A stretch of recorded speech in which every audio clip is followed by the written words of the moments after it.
دنیا چ لوگ سنتے ہیں۔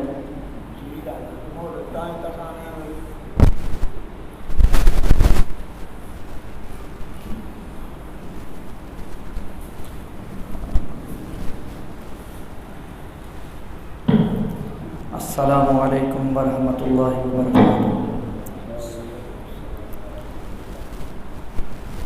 نحمده ونصلی علی رسولہ الکریم، اما بعد، اعوذ باللہ السمیع العلیم من الشیطان الرجیم، بسم اللہ الرحمن الرحیم۔ قال اللہ تعالی فی القرآن المجید، اعوذ باللہ السمیع العلیم من الشیطان الرجیم، والذین آمنوا اشد حبا للہ۔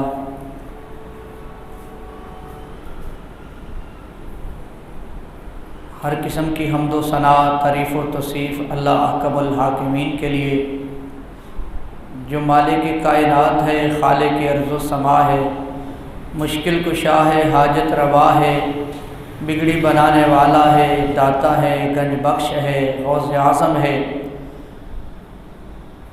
اور ساری کائنات کے انسانوں کو رزق دینے والا ہے۔ تکبیرات بھی اسی کے لیے، تسبیحات بھی اسی کے لیے، تحمیدات بھی اسی کے لیے، تمجیدات بھی اسی کے لیے۔ نہ عبادت میں اس کے کوئی شریک ہے، نہ صفات میں اس کے کوئی شریک ہے، نہ ذات میں اس کے کوئی شریک ہے۔ اور درود السلام انگنت لاتعداد درود امام الانبیاء، حبیب کبریا، احمد مجتبیٰ، والی وطہ، پیکر جود و سخا، صاحب شرف و وفا، حضرت محمد مصطفیٰ صلی اللہ علیہ وآلہ وسلم کی ذات گرامی کے لیے۔ ان اللہ و ملائکتہ یصلون علی النبی یا ایھا الذین آمنوا صلوا علیہ وسلموا تسلیما۔ آج دعوت و تبلیغ کی نسبت سے یہ ملاقات زینت القراء جناب قاری عبید اللہ صاحب اور ان کے رفقاء کی وساطت سے جامعہ مسجد تقویٰ مشتاق کالونی خانوال شہر میں ہو رہی ہے۔ اللہ کی توحید یہ اللہ کی بہت بڑی نعمت ہے۔ اللہ کی توحید سے محروم شخص دنیا میں جس قدر بڑے بڑے بلند عمل کرتا ہے، اللہ کے ہاں کوئی عمل قبول نہیں کیا جاتا۔ ساری رات عبادت و ریاضت میں گزارنے والا، دن کو تسبیحات پڑھنے والا، نوافل ادا کرنے والا، بیت اللہ کا حج کرنے والا، زکوٰۃ ادا کرنے والا، کثرت سے صدقات دینے والا، لیکن توحید کے عقیدے سے محروم ہے۔ اللہ کی کہیں ذات میں شرک کرتا ہے، کہیں اللہ کی صفات میں کسی کو شریک ٹھہرا بیٹھتا ہے، اور کہیں اللہ کی عبادات کا حق کسی اور کو دے بیٹھتا ہے، اور ایسا شخص اس کا کوئی عمل بھی اللہ کے ہاں قبول نہیں ہے۔ اور یہ ماہ سفر بد اعتقادی کا عقیدہ رکھنے والا، مختلف چیزوں سے بدشگونی کا عقیدہ لینے والا ایسا بد نصیب انسان ہے جس کو ان چیزوں سے بدشگونی لینا، اس سے کچھ حاصل بھی نہیں ہوتا، لیکن وہ اللہ کے ہاں بھی اپنے اعمال کو برباد کر بیٹھتا ہے، اور قیامت کے دن بھی اپنے کسی عمل کے اجر سے محروم بن جاتا ہے۔ سید الکونین احمد مجتبیٰ، حبیب کبریا، حضرت محمد مصطفیٰ صلی اللہ علیہ وبارک وسلم نے فرمایا کہ یہ جو سفر کا مہینہ ہے، یہ نہ تو منحوس ہے اور نہ ہی اس سے کوئی بدشگونی لینی چاہیے، اور نہ ہی فال نکالنے چاہیے۔ اور اللہ مالک الملک، خالق ارض سما، وہ ہر نفع کا مالک ہے اور نقصان کا بھی مالک ہے۔ انسان کو یہ سمجھنا چاہیے کہ جو نفع حاصل ہوتا ہے اللہ کی طرف سے ہوتا ہے، اور جہاں اس کا نقصان ہوتا ہے، اس پر مصیبت آتی ہے، اس کے اعمال بد کی وجہ سے آتی ہے۔ اور اسی طرح لا طیرہ ولا عدوہ ولا سفرہ، کہ یہ مسلم شریف کی حدیث کے الفاظ ہیں کہ ماہ سفر منحوس نہیں ہے، اور یہ ماہ سفر، اس کو منحوس سمجھنا، کسی اور مہینے کو منحوس سمجھنا، کسی دن کو منحوس سمجھنا، صبح کے وقت ادھار دینا کہ یہ منحوس وقت ہے تو پہلا گاہک ہے، اور اس گاہک کو ادھار اس وجہ سے نہ دینا کہ یہ وقت منحوس ہے، یا پہلا گاہک اگر ادھار لے جائے تو میرے کاروبار میں نحوست آ جائے گی، یہ بدشگونی ہے، یہ بد اعتقادی ہے۔ ادھار دینا نہ دینا یہ دکاندار کے لیے یہ ایک الگ سے مسئلہ ہے، یہ اس کی اپنی مرضی ہے، شریعت میں اسے پابند نہیں کیا گیا، لیکن یہ سمجھ کر، یہ اعتقاد رکھ کر کہ صبح کے وقت اگر ادھار دوں گا تو سارا دن لوگ ادھار لینے والے آتے رہیں گے، یہ بد اعتقادی کا عقیدہ، یہ شرک کے عقیدے ہیں، ان سے بچنا چاہیے۔ کوئی دن بھی منحوس نہیں ہے، کوئی مہینہ بھی منحوس نہیں ہے، سفر کا مہینہ ہو، رجب کا مہینہ ہو، ربیع الاول کا مہینہ ہو، یہ سارے مہینے اللہ کے بنائے ہوئے ہیں۔ اور اسی طرح کوئی بندہ کسی سے اپنے احوال معلوم کرے، مستقبل کے حالات معلوم کرے، کوئی اس سے غیب کی خبر معلوم کرے، یہ بھی شرک ہے، اور ایسا معلوم کرنے والا اس کے اللہ 40 سال کے عمل کو برباد کر دیتا ہے۔ اور ایسا عمل جو شخص کسی سے اپنے مستقبل کے احوال معلوم کرتا ہے، ہاتھ کی لکیروں پر، ہاتھ کی لکیریں معلوم کر کے کہ مجھے میرے غیب کے احوال کا بتایا جائے کہ میری ہاتھ کی لکیروں سے میرا مستقبل کیا ہے، میرے بیٹے کتنے ہوں گے، میری شادی کتنی ہوگی، میرا کاروبار کیسا ہوگا، میری اولاد کا مستقبل کیسا ہوگا، میرے جانور، میرے مال و منال، ان کے بارے میں مجھے بتاؤ۔ اور اللہ کے حبیب احمد مجتبیٰ، حبیب کبریا، نیر تاباں، شاہ امم، مواحد اعظم حضرت محمد مصطفیٰ صلی اللہ علیہ وسلم نے فرمایا کہ جو کوئی کسی سے غیب کی باتوں کا سوال کرتا ہے اور اس پر اس سے تصدیق کرتا ہے، فقط کفر، اس نے اس بات کا انکار کر دیا جو اللہ نے محمد مصطفیٰ صلی اللہ علیہ وسلم پر شریعت کو نازل فرمایا، اس دین کا انکار کر دیا، اس شریعت مطہرہ کا انکار کر دیا۔ جس شخص نے کسی سے کچھ پوچھا غیب کے متعلق اور پھر اس کی تصدیق کر دی، اور ایسے ہے کہ جس طرح اس نے محمد الرسول اللہ صلی اللہ علیہ وسلم پر نازل ہونے والی شریعت کا انکار کیا۔ کوئی شخص کس طرح غیب بیان کر سکتا ہے، بتا سکتا ہے؟ خالق ارض و سما فرماتے ہیں قل لا يعلم من في السماوات والارض الغیب الا اللہ،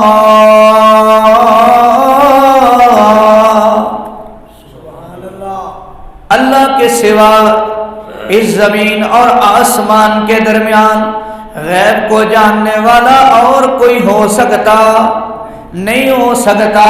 یہ غیب کو جاننے والا اللہ ہے، وحدہ لا شریک ہے، غیب کو جاننے والا اللہ کے سوا کوئی نہیں ہے۔ کوئی نبی بھی غیب کو نہیں جانتا، کوئی پیغمبر کا مقرب و محترم صحابی بھی غیب کو نہیں جانتا۔ سیدنا علی ابن ابی طالب، عظمتوں والے، شان والے، محبوب کبریا نے حضرت علی سے کتنا پیار کیا، کتنی محبت کا اظہار فرمایا کہ من سب علی فقد سبنی، جو سیدنا علی کو گالی دے گا وہ سیدنا علی کو گالی دینے والا میں محمد مصطفیٰ علیہ الصلوۃ والسلام کو گالی دے گا۔ سیدنا علی بھی علم غیب جاننے والے نہیں، محبوب کبریا علیہ الصلوۃ والسلام بھی غیب کو جاننے والے نہیں۔ قل لا يعلم من في السماوات والارض الغیب الا اللہ،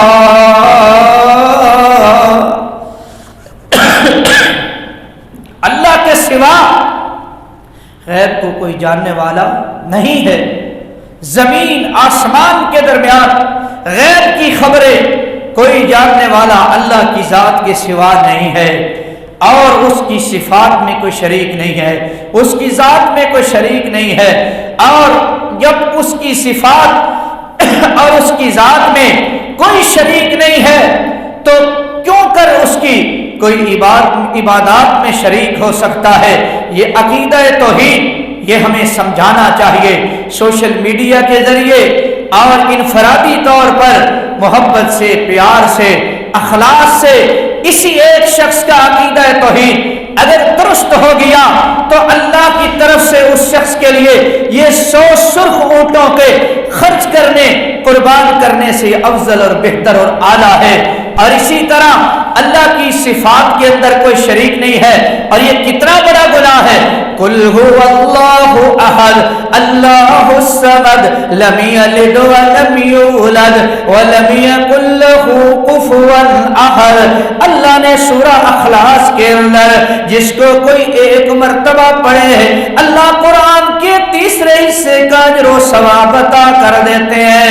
کوئی 3 مرتبہ سورہ اخلاص پڑھے اللہ مالک لم یزل پورے قرآن کا اجر عطا کرتے ہیں۔ اور کوئی بندہ اللہ کی ذات میں کسی کو شریک ٹھہراتا ہے، کوئی کسی کو اللہ کا بیٹا بناتا ہے، کوئی نور من نور اللہ بنا کر اللہ کی ذات کا شریک بناتا ہے، کسی کو اللہ کی فرشتوں کو بیٹیاں کہہ کر اللہ کی ذات میں شریک بناتا ہے، کسی کو اللہ کا بیٹا کہہ کر اللہ کی ذات میں شریک بناتا ہے، کسی کو اللہ کی بیوی کہہ کر اللہ کا شریک بناتا ہے۔ وَقَالُوا اتَّخَذَ الرَّحْمَنُ وَلَدًا لَقَدْ جِئْتُمْ شَيْئًا إِدًّا تَكَادُ السَّمَاوَاتُ يَتَفَطَّرْنَ مِنْهُ وَتَنشَقُّ الْأَرْضُ وَتَخِرُّ الْجِبَالُ هَدًّا۔ جو بندہ یہ کہتا ہے کہ اللہ کا عیسیٰ علیہ السلام بیٹے ہیں، جو بندہ کسی کو اللہ کا بیٹا کہتا ہے، چاہے عزیر علیہ السلام کو کہے، چاہے عیسیٰ علیہ السلام کو اللہ کا بیٹا کہے، اتنا بڑا شرکیہ جملہ ہے، اتنا بڑا غضبناک جملہ ہے کہ ایسے کہ زمین و آسمان پھٹ جائے، یہ زمین پھٹ جائے، آسمان پھٹ جائے، زمین و آسمان کا سارا نظام یہ درم برم ہو جائے۔ یہ اللہ کی ذات میں شریک ٹھہرانے والا اتنا بڑا گناہ کرتا ہے، اتنے بڑے غضب کو ڈھاتا ہے، اتنا بڑا کفر کرتا ہے، اتنا بڑا شرک کرتا ہے۔ اسی طرح اللہ کی جب کوئی ذات میں شریک نہیں ہے تو اللہ کی صفات میں بھی شریک نہیں ہے۔ اللہ سے مشکلیں پوری کرنا، اللہ سے مشکلیں حل کروانا کوئی غیر اللہ مشکل حل نہیں کر سکتا۔ وَإِن يَمْسَسْكَ اللَّهُ بِضُرٍّ فَلَا كَاشِفَ لَهُ إِلَّا هُوَ، اللہ کے سوا مشکل کوئی نہیں حل کر سکتا۔ وَإِذَا دَعَاكَ وَإِذَا سَأَلَكَ عِبَادِي أَنِّي فَإِنِّي قَرِيبٌ أُجِيبُ دَعْوَةَ الدَّاعِ إِذَا دَعَانِ۔ جب اللہ سے دعا کی جائے، اللہ کے علاوہ اور کوئی کسی سے دعا نہیں مانگی جائے، نہ کوئی سن سکتا ہے، نہ کوئی پکار سن سکتا ہے، نہ کوئی دعا سن سکتا ہے، نہ کوئی دعا کو پورا کر سکتا ہے۔ وَمَنْ أَضَلُّ مِمَّنْ يَسْتَجِيبُ مِنْ دُونِ اللَّهِ مَنْ لَا يَسْتَجِيبُ لَهُ إِلَىٰ يَوْمِ الْقِيَامَةِ۔ کوئی کسی غیر اللہ کو، کوئی کسی آستانے والے کو، کوئی کسی قبر والے کو، کوئی کسی اور کسی اللہ کے نیک بندے کو یا کسی طرح کے بندے کو جو اس دنیا سے چلا جائے، اسے قیامت تک کے لیے پکارتا چلا جائے، وہ قیامت تک کے لیے اس کی پکار کو سن نہیں سکتا۔ پکار کو سننے والا وحدہ لا شریک صرف اللہ ہے۔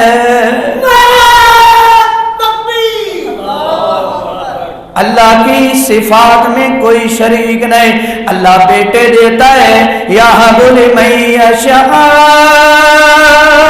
اناسا ویہب لمن یشاء الذکور۔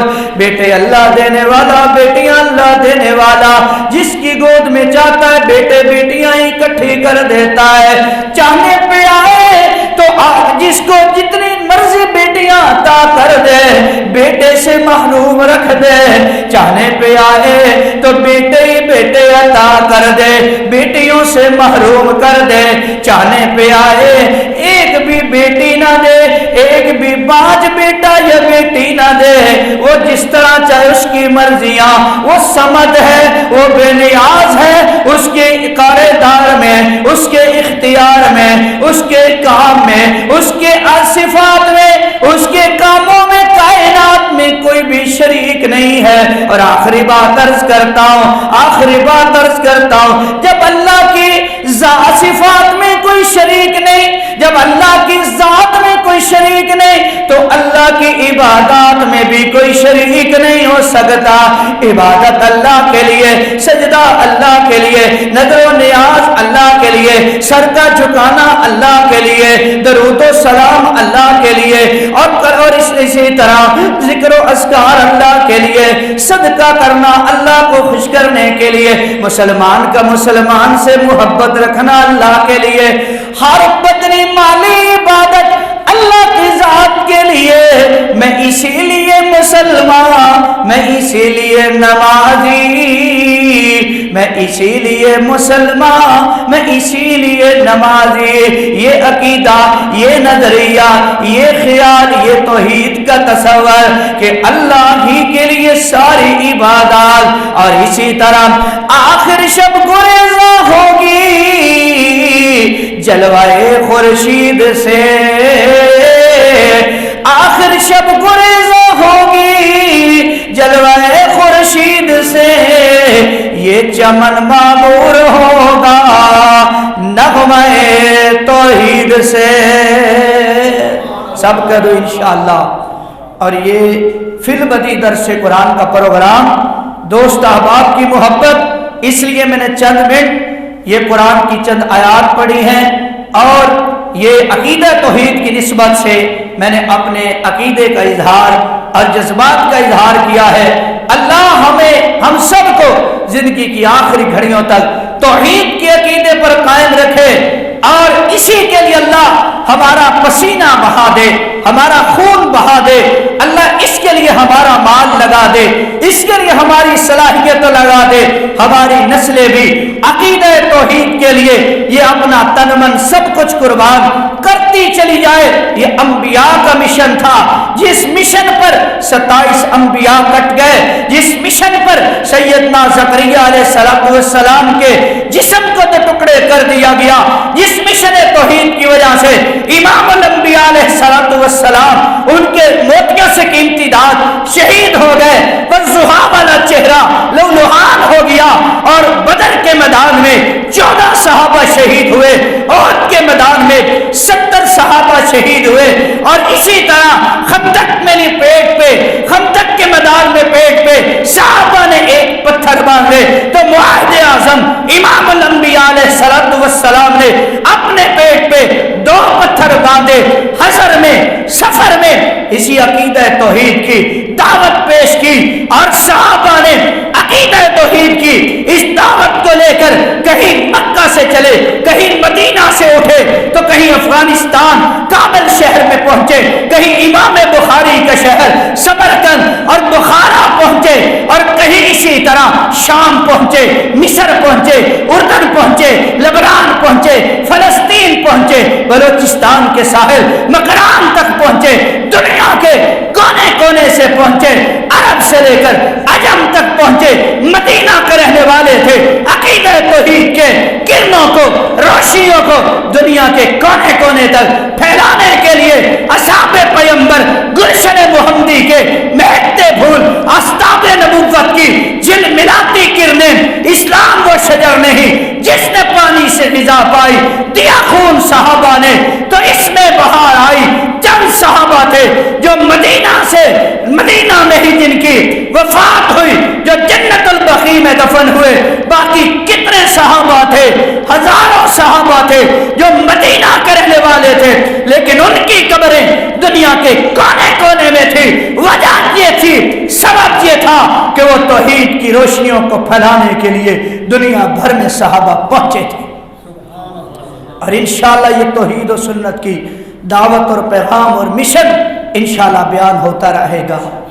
اور اسی سلسلے میں جتنے احباب سوشل میڈیا کے ذریعے میری آواز سن رہے ہیں، پرسوں اتوار کو مغرب کے بعد اسی مرکز میں جامع مسجد تقویٰ مشتاق کالونی نصف فرید کوٹ حضرت مولانا قاری عبید اللہ صاحب کی مسجد میں انشاءاللہ عظیم الشان توحید و سنت کی دعوت کا پروگرام ہوگا، جس میں انشاءاللہ خطیب پاکستان حضرت مولانا سیف اللہ خالد صاحب اور خطیب اسلام حضرت مولانا عبدالحق حقانی صاحب خطاب فرمائیں گے۔